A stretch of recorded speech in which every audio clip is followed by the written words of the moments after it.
Shalom, this is Levi Shore. Welcome back to Sweet and Good Torah. Okay, so we just started the month of Adar, Rosh Chodesh Adar, and we say, Mi shenichnas Adar, when the month of Adar enters, Marbeh b'simcha, increase your happiness. So every day of Adar, we're increasing our happiness. We're 2 weeks away from Purim, and B'ezrat Hashem, we're going to see maybe something very, very extraordinary this Purim 5786. Purim 2026, and we can learn a lot by studying the Megillah Esther, and we can see the events that unfolded from the Persian Empire in the days of Mordecai and Esther, and we see something very fascinating happening before us now. We see a new Purim story beginning to unfold, and then also with Parsha Truma, which is coming this Shabbos, we have a tremendous of insight of some of the events that we're going to see unfold before us. And what's the ultimate goal? What's the ultimate goal of the coming of Moshiach? And one of the final steps is to rebuild the Beis HaMikdash, right? To rebuild the temple in Jerusalem. And what's the reason? And we're going to see, like, the Purim story itself, it showed us, like, what was blocking us. And then it shows, like, what was the scary event that was put upon us.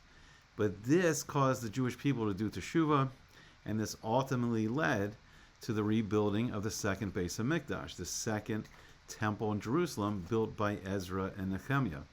And we're going to see now at least the goal of what is, why is Hashem presenting us with all these current events, what's unfolding, and we'll see the ultimate goal. Okay, so from this week's Parsha, from Parsha Truma, we have an amazing hymn, and very fascinating. So Hashem asked all the Jewish people to donate 13 different types of material to build the Mishkan, to build what's called the tabernacle, or the movable temple that was used for 40 years in the desert, and then it was used for, I think, over 400 years when we got into the land of Israel, when we got into Eretz Yisrael. And it's interesting, 13 is the gematria of Echad, of one. And 13 is also the gematria of Ahava, of love. So we see that these 13 materials, which the whole Jewish people donated, are all coming together to build a home for the ultimate Echad, Hashem. And we say, every day, we say 3 times a day, we say, Shema Yisrael, listen Israel, Hashem Elokeinu, Hashem is our God, Hashem Echad. Hashem is one, He's the one unique infinite being, He's the Ein Sof, the infinite. And we want to how do we make a physical home for an infinite being? We need unity. And one thing that's important is we need to bring all these materials together to build it. And then we need to be unified ourselves. And so when we received the Torah, at the Matan Torah at Har Sinai, at Mount Sinai, we were, it says that we were Ish Echad, Lev Echad. We were like one man with one heart. And that unity of the Jewish people is really important. So this is the role of Mashiach ben Yosef, first to gather us all back together, the Kibbutz Goliath, so to bring us all back to the land of Israel. And then Mashiach ben David, he has the ability of Yachad, like to unify us, make us one again, make us one people. And then when we're one people, right, then we can be the people of Hashem, and then we can have the Beis HaMikdash again, the temple. So it says in Parsha Truma, so this is in Exodus 25:8, is the very famous pasuk, the verse. It says, "V'asu li mikdash," make for me a mikdash, make for me. Now in this parsha, it's make for me the mishkan, the movable temple, but the mikdash, right, is really the word for the temple. And we'll talk about what that means. So the asu li, and you will make for me the mikdash. They will make for me the mikdash. V'shachanti b'socham, and then I will live. Hashem saying, I will live among them. And then Rashi says on this, very, very interesting. He says, "V'asu li mikdash," they will make for me a mikdash. Now, what's this word mikdash? So when in Lashon HaKodesh, when in Hebrew you put a mem before a word, it means to make this happen. Like, so for instance, daber is speaking, like dibor, speech, speaking. But midaber is a speaker or making speech. So kodesh, right, is the word for holiness. So what's a mikdash? It's something that makes holiness. Very interesting. It makes kedusha. It's a kedusha power plant. It's a Kedusha reactor, a holiness reactor in Jerusalem. So they will make for me a mikdash, and Rashi says, Ve'asu lishmi, they will make for my name, for the holy name of Hashem, the Yud He Vav He, the holy name of Hashem, a base, a Kedusha, a house of holiness. So the temple, the mikdash, is a base Kedusha, a house, and it's a house that produces Kedusha, it draws down the spiritual energy, the Kedusha, produces Kedusha, and it goes out right to the whole world. So that is the final goal. And then there's an even more extraordinary idea. I think it's from the Al-Sheikh. And he says, like, Hashem will live in our midst. So among all the 12 tribes of the Jewish people is Jerusalem. Jerusalem's in the center. And in the center of Jerusalem is the Har HaBayis, the Temple Mount. And then the temple will be rebuilt on the Temple Mount. And that's in the middle of all the Jewish people. But the Al-Sheikh says something even more extraordinary, that the Shekhinah will rest on us, just like it rested. And the Ramban, he also comments on this. The Shekhinah of Hashem will rest on us, just like it rested on the Avos of Abraham and Sarah, Isaac and Rebekah, Jacob, Leah, and Rachel. Right? Extraordinary. Okay, so what can we learn from, that's the goal, but what can we learn from the Purim story? So how the Purim story begins, how the Megillah Esther begins. King Achashverosh, he rules over the Persian Empire. He rules over 127 countries. And in the middle of his empire is Israel, is Jerusalem. And he's throwing this party for 180 days. And what's he celebrating? He's dressed up in the big day kahuna. He's dressed up in the holy clothes of the Kohen Gadol, the high priest who would work in the temple. And he has a lot of the kalim, a lot of the gold and silver utensils used in the Beis HaMikdash, used in the temple. And how does he have them? Because the temple was destroyed by Nebuchadnezzar, who was the first king of the Babylonian Empire. And then when the Persian Empire conquered Babylon, then they got all, the items they stole from the temple. And he's throwing this vast party. He's dressed as the Kohen Gadol, and he's celebrating that he miscalculated, but there was a famous prophecy of Yirmiyahu, of Jeremiah, from Hashem, that we would be redeemed from the Babylonian exile after 70 years. And he miscalculated the date of the 70 years, and he was celebrating that the Jewish people would never be redeemed. And then what's crazy is there was Jewish people that went to this feast. Like, why are we celebrating this? This is a horrible desecration of what's so holy.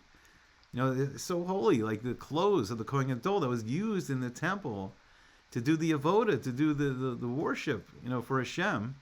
And then is on this evil king who's celebrating that he thinks that Hashem's prophecy to us hasn't come true. It's horrible, right? Why do we go to this? What are we celebrating? But it shows something that we see a lot in our days too. We're kind of stuck in the Golus. Like, we're so stuck in this exile, and a lot of us don't even know we're in exile, right? So we need something to get us going, to get us out. But that's the problem, right? That we're stuck in this exile. And this could be a tremendous year. Like, this could be a tremendous year. Hopefully something will wake us up. It would be amazing to see all the Jewish people celebrate Purim this year. And it's interesting because I don't know if it's a party exactly like that, but we're going to see a huge party this year. We're going to see this 250th, anniversary in America, the celebration of the founding of America, on July 4th, 1776. And there's going to be tremendous celebrations. But how many Jews, Chas v'shalom, are going to get wrapped up in that when we're on the brink of Moshiach coming, right? Like, it's like we're so distracted. It's so crazy, right? Like, where's our focus? But this woke us up because, unfortunately, by going to this party, by going to this feast, is celebrating that we're not going to get redeemed. But ultimately, it's interesting, Hashem's running the show. That's the whole point of the Megillah Esther, that even though Hashem's hidden, and it never directly says Hashem's name, but Hashem's directing all the events, as he is always. Right? Hashem's always directing all the events of history. And then we see the rise of Haman, the evil Haman, descended from Amalek, and he pays Achashverosh to put out this evil decree that all the Jewish people would be killed. And then Mordecai and Esther, they lead the Jewish people in fasting and doing teshuvah and returning our hearts to Hashem. And what does this ultimately lead to? This ultimately leads to this massive, movement of teshuvah, and we return to Hashem. And then it is the defeat of Amalek, the defeat of Haman, and then Queen Esther gives birth to Darius, King Darius, and then it leads to the rebuilding of the Second Temple. And we're in events like that right now. So we have this wicked king in Persia, in Iran, the Ayatollah. And these events really started 2 years ago, or 3 years ago now, on October the 7th, 2023. And 2023 is a very fascinating year, because in the Hebrew years, that is the actual year that Abraham actually made the bris bein habesarim. He made the covenant with Hashem. That's when we entered in to our covenant with Hashem, our bris. And all these events are starting to unfold in Iran. Is the mastermind behind all their proxies, Hamas and Hezbollah and the Houthis, and amongst others. And they're trying to destroy, the state of Israel, and they want nuclear missiles, and it could be sending nuclear missiles to 127 countries around the world to destroy the Jewish people. So we see a wicked king again in Persia. It's fascinating is America has moved massive firepower into the Middle East. And there's a war where we're on the verge of it all breaking out. America's locked and loaded, as they say. America's moved these two extremely powerful aircraft carrier strike groups, the USS Abraham Lincoln. Now, what's heading over there now is the USS Gerald Ford, and there's a tremendous amount of fighters and bombers, and everything's being positioned. And there's some predictions that even this weekend, it's all going to start, and there's going to be this massive war in the Middle East.